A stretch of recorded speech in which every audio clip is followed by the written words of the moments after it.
ચરિતસ. ઓમ નમો ચારિતસ. ઓમ નમો ચરિતસ.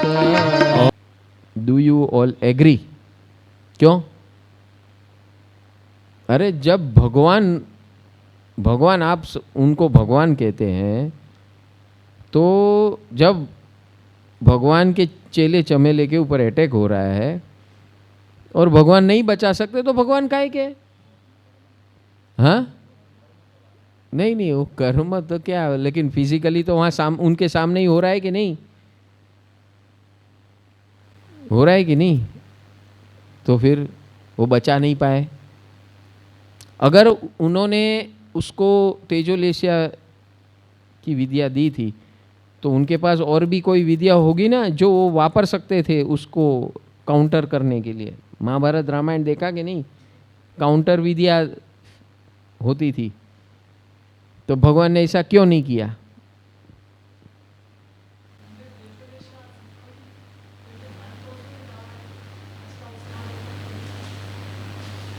नहीं, હું તમને એક વસ્તુ કહું, અહીંયા આવીને કોઈ તમને મારવા આવે તો મારી જવાબદારી નથી તમને બચાવવાની? હે છે બચાવ.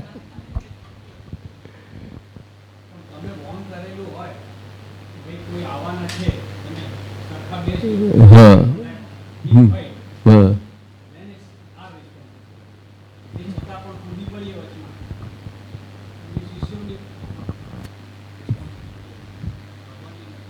જો આ બધું અચાનક થયું હતું. ઓલો કંઈ કહીને થોડી આવ્યો હતો કે ભાઈ નોટિસ થોડી આપી હતી કે 1 મહિનોની હું નોટિસ આપું છું, મહિનામાં ગમે ત્યારે આવીશું તમારા ઉપર એટેક કરવા. શું? હા, એવું કાંઈ નથી.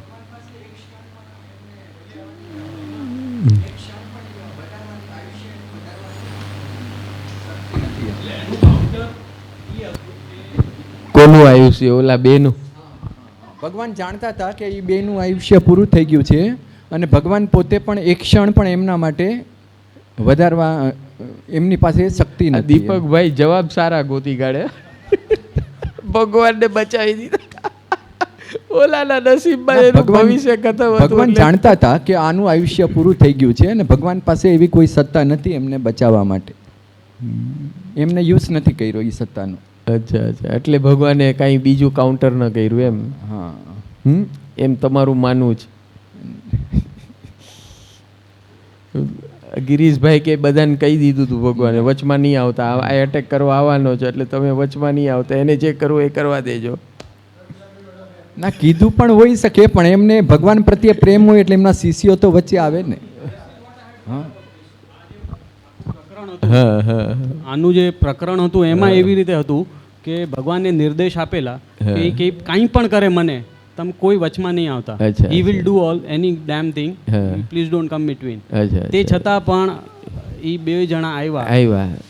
ચલો અહીંયા હું તમને કહું, તમે વચમાં નહીં આવતા, ઓલા આવવાના છે અમારા ઉપર એટેક કરવા, તો તમે વચમાં આવો તો માર ખાઓ તમે, તો હું કહું હવે જો તમારી ભૂલ છે.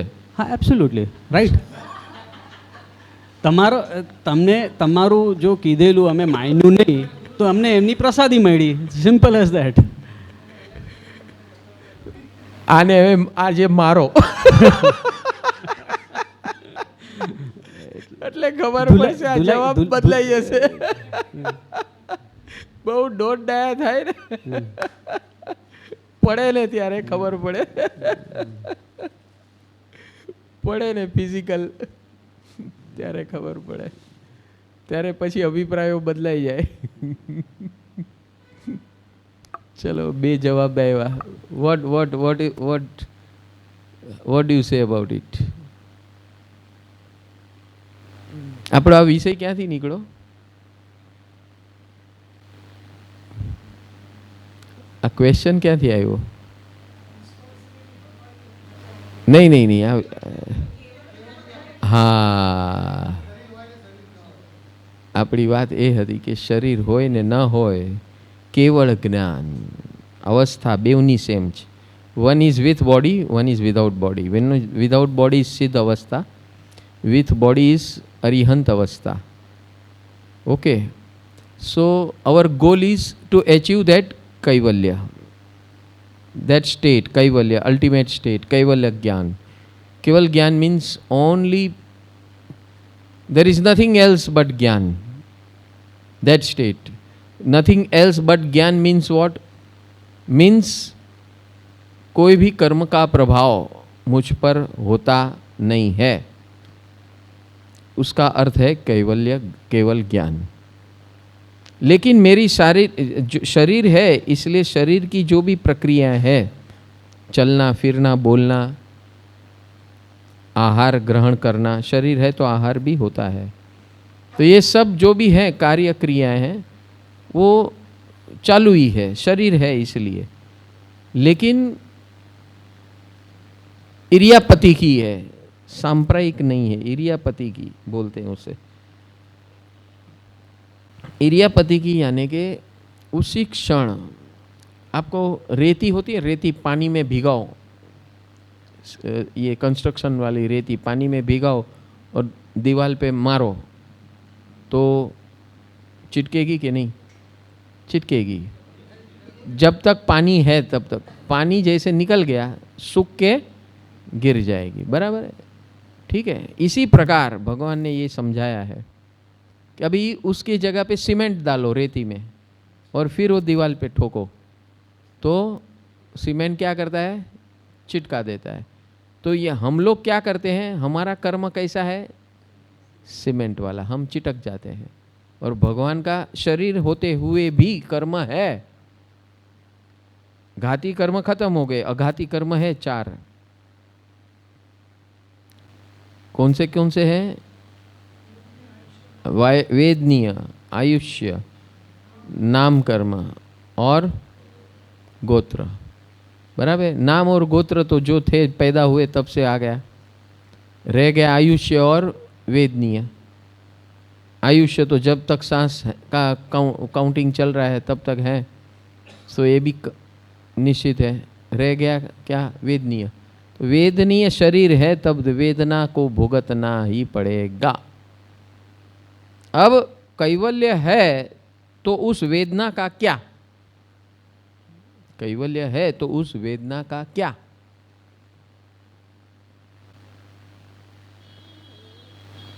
और कैवल्य यानी क्या?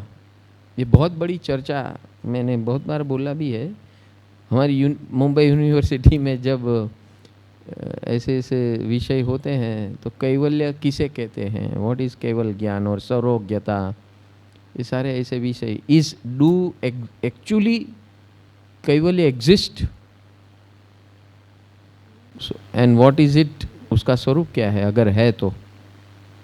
क्योंकि ये डाउट कहाँ से आता है? जब भगवान को कैवल्य ज्ञान हुआ यानी कंप्लीट खत्म हो गया सब कुछ, अभी कुछ नहीं होगा, लेकिन भगवान के जीवन में हुआ। और वो क्या हुआ?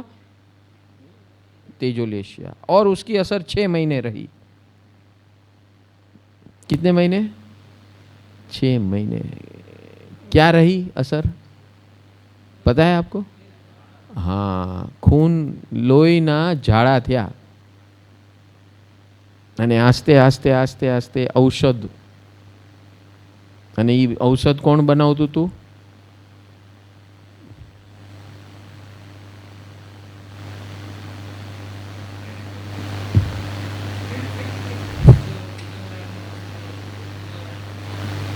તો ઔષધિ કોણ બનાવતું હતું ભગવાન માટે ખાસ?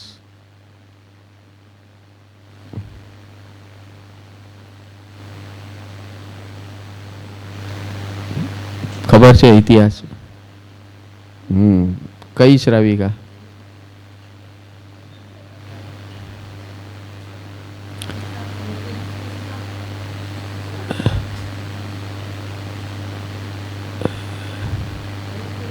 हाँ, कौन?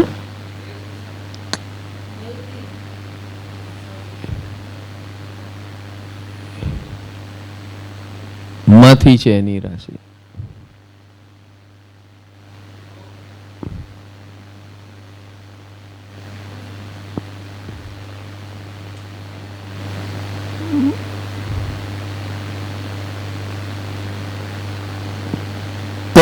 को खास औषधि वो जानती थी, वैदिक ये औषधि वो जानती थी, और उन्होंने 6 महीने तक भगवान के लिए ये औषधि बनाकर भगवान को वोराती थी, और भगवान वो उसका उपयोग करते थे। ये भगवान महावीर स्वामी की बात है। हैविंग बॉडी, केवल ज्ञान हो चुका है और उनको भी ऐसा शरीर में होता था, तो और हम और आप क्या है? यानी वेदनीय कर्म शरीर होता है जब तब तक किसी को छोड़ता नहीं है, केवल ज्ञान होने के बाद भी नहीं छोड़ता है, ये ध्यान में रखना। समझ में आया? तो केवल ज्ञान होगा तो अभी मेरे को कुछ नहीं होने वाला है मत समझना, और अपने को तो केवल ज्ञान ही नहीं हुआ है तो अपना तो समझ में आया कि नहीं आया? ભગવાન હું આટલા તપ કરું છું તોય મને આવું કેમ થાય છે, કેટલા બધા તપ કરું છું। ભગવાન કે ભાઈ મને કેવળ જ્ઞાન થઈ ગયું તોય તકલીફ હતી, તો તું છે કોણ? This is a very this shows कि यहाँ मात्र विज्ञान चलता है। ये क्या बताता है? मात्र विज्ञान चलता है। This proves there is no partiality in this universe. It's all about scientific laws, law of nature. वो जो है उसको भोगतना ही है। वो भोगावली कर्म बच गए थे, रह गए थे, तो उनको कैवल्य ज्ञान के बाद भी भोगतना हुआ। नॉर्मली नहीं होता है तीर्थंकर परमात्मा को, लेकिन इनके केस में ये हुआ, बहुत सारे हुआ, बहुत जन्मने के समय भी हुआ। पहले एक माता के कोख में जन्म लिया, फिर दूसरी माता के कोख में उसका ट्रांसफर हुआ, ये भी इसे अच्छे रहा। यानी कि unique incidents in the life of तीर्थंकर, wonderment, surprising factor which doesn't happen with all tirthankaras. तो ये जो बातें हैं, ये जो सरप्राइजिंग फैक्टर है वंडरमेंट का, ये सूचित, ये बताता है कि हमारे जीवन में everything goes according to law of nature.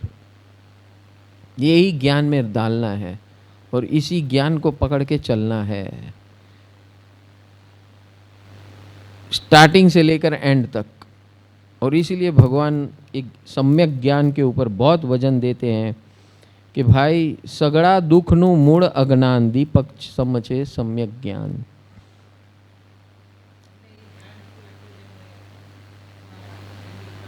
हाँ, तो ओलो प्रश्न रही गयो ने, बोला 2 शिष्यनो। सो उसका जवाब ये है कि वो 2 शिष्य जो आए,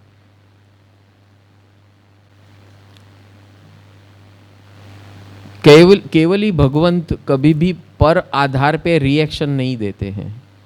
सबसे पहली बात, जो भी होता है he doesn't interfere in any thing happening in front of him और बिहाइंड हिम और अबव हिम।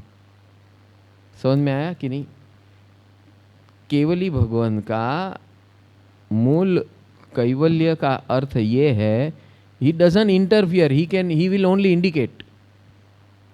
गौतम स्वामी जो भी प्रश्न करते थे, तो जितना प्रश्न करते थे उतना ही जवाब देते थे। मैं बता चुका हूं पहले भी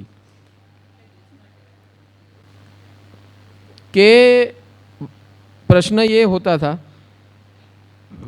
था प्रसन्न राजर्षि के बारे में। श्रेणिक महाराजा ने ही पूछा था कि क्योंकि दोनों राजा थे, ये श्रेणिक राजा ने दीक्षा नहीं ली, उन्होंने ली थी, तो उन्होंने लेकर, उनको कुतूहलता थी कि भाई उन्होंने दीक्षा ले ली तो उनकी अवस्था क्या है, ऐसा पूछा उन्होंने भगवान को। तो भगवान ने उस समय क्या हो रहा था वो ज्ञान में देखा और बता दिया, बस, नो आगे नो पीछे। उनका प्रश्न क्या था कि अभी प्रसन्न राजर्षि जिसने थोड़े समय पहले आपके चरणों में दीक्षा ली है, तो अभी उनकी भाव अवस्था क्या है? तो उस समय प्रसन्न राजर्षि के अंदर बड़ा क्रोध चल रहा था, क्योंकि एक सैनिक ने उसके बारे में अनाप शनाप बोला था और वो भूल गए थे कि मैंने प्रवज्या, यानी कि मैं अभी श्रमण साधु बन चुका हूँ, वो भूल गए थे। तो तीव्र गुस्सा था, तो बोले कि अभी जो उसकी भाव दशा है वो 7वीं नरक में जाएंगे।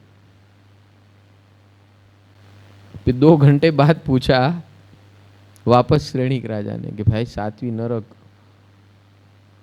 दुख हो रहा है, आपके पास भगवान दीक्षा लिया और ये 7वीं नरक में कैसा जाएगा? तो ऐसे उन्होंने ऐसा बोला नहीं, लेकिन 2 घंटे के बाद वापस वेरीफाई किया और पूछा कि अब हे बनते, अब कुछ सुधारा हुआ? तो बोले जाओ दर्शन करो उनके, केवल ज्ञान हो गया। 2 घंटे पहले कहाँ थे? तो क्या अभी हमारे जैसे बैठे हैं तो बोलेंगे पेला केवू જોઈએ ને, તમે પેલા કેમ ન કીધું? તો તમારામાં કેવળ જ્ઞાન નથી। તમે 2 કલાક પહેલા મેં તમને પૂછ્યું તો તમે શું કીધું? શું કીધું? ભગવાન 7મી નરકમાં જશે। તો તમારે ત્યાં કહી ન શકાય કે 2 કલાક પછી કેવળ જ્ઞાન થઈ જશે, એમ ન કહેવાય? કેટલું બધું મને ઉચાપત કરાવી તમે, કેટલું બધું મને તકલીફ થઈ, હા, કેટલી બધી ચિંતા થઈ ગઈ મને, મારું બ્લડ પ્રેશર હાઈ થઈ ગયું, 7મી નરકમાં જશે, બિચારા મારા ખાસ મિત્ર હતા, હું તમને પૂછું છું ને તમે આવા જવાબ આપો છો ભગવાન? बोलो आप अगर होते तो ऐसा बोलते कि नहीं? और फिर थोड़ी सी 50% शंका भी आ जाती कि नहीं कि ना गड़बड़ છે, ભલે દુનિયા કે કેવળ જ્ઞાન છે પણ કાંઈક દાળમાં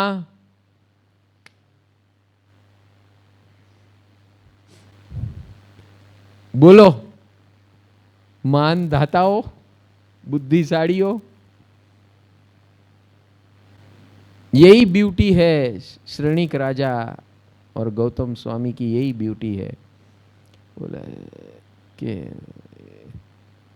logically thinking we can definitely say कि भाई ये गड़बड़ है, लेकिन ये दोनों ने कभी ऐसा नहीं सोचा। ये है सम्यक दर्शन। जो मेरे भगवान ने बताया वो वैसा ही था। यानी कि कहने का मतलब ये है कि he doesn't interfere with what ever is happening outside. और इसलिए अगर वो कोई भी विद्या जानते हैं, उनके पास सारी विद्या है, शीतलेस्या छोड़ सकते थे उसको, शिष्य को बचाने के लिए, तो उनके और हमारे में फर्क क्या हुआ? केवली और हमारे में। That means there is some reaction. If there is reaction then how can he become केवली? अभी समझ में आ रहा है कि नहीं कि क्यों उन्होंने इंटरफियर नहीं किया? Because he cannot interfere. वो दशा में है ही नहीं। वो हम भावनाओं में बह सकते हैं, उनके पास कोई भावना है ही नहीं। और इसीलिए 11 गणधर भगवान के साथ किसी को भी मिलने नहीं देते थे, यही कारण से।